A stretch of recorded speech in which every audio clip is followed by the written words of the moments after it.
siguro yung dream job ko na maging pilot dati. Kasi childhood dream ko yun. Tapos hindi siya pwedeng mangyari kasi nalaman ko nung bata ako na Taga-multo ko.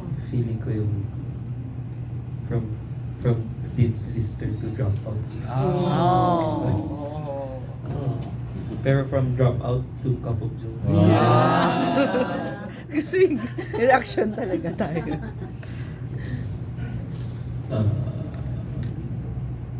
Siguro ako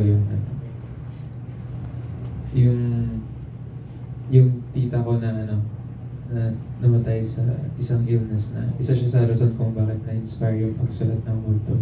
Yun na, miss ko na siya. Yung boards mo.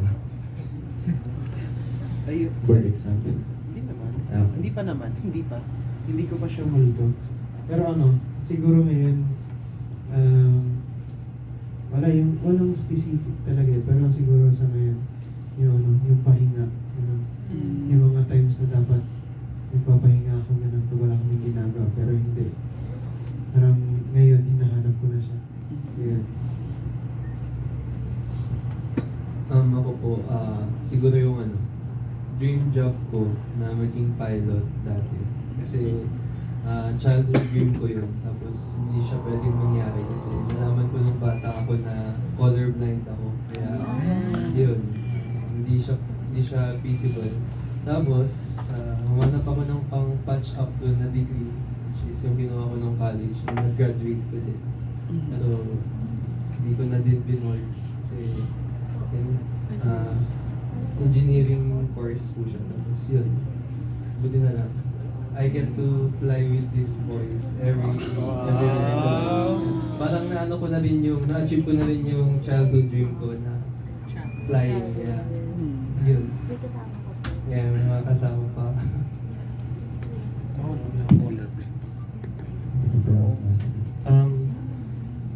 Sabihin ko rin po sana yung, kasi magkaklase kami ni Sen noon eh.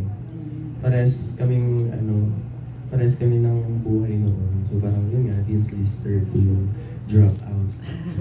To number one artist.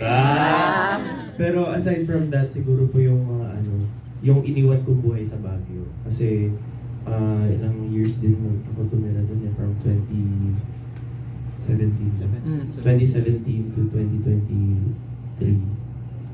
Tapos yun, when we moved to Manila, nakikita ko na lang sa stories, sa social media yung mga friends ko na naiwan ko doon. And ayun, parang wala. Nalungkot lang ako at some point. Para akong naging OFW. Ayun.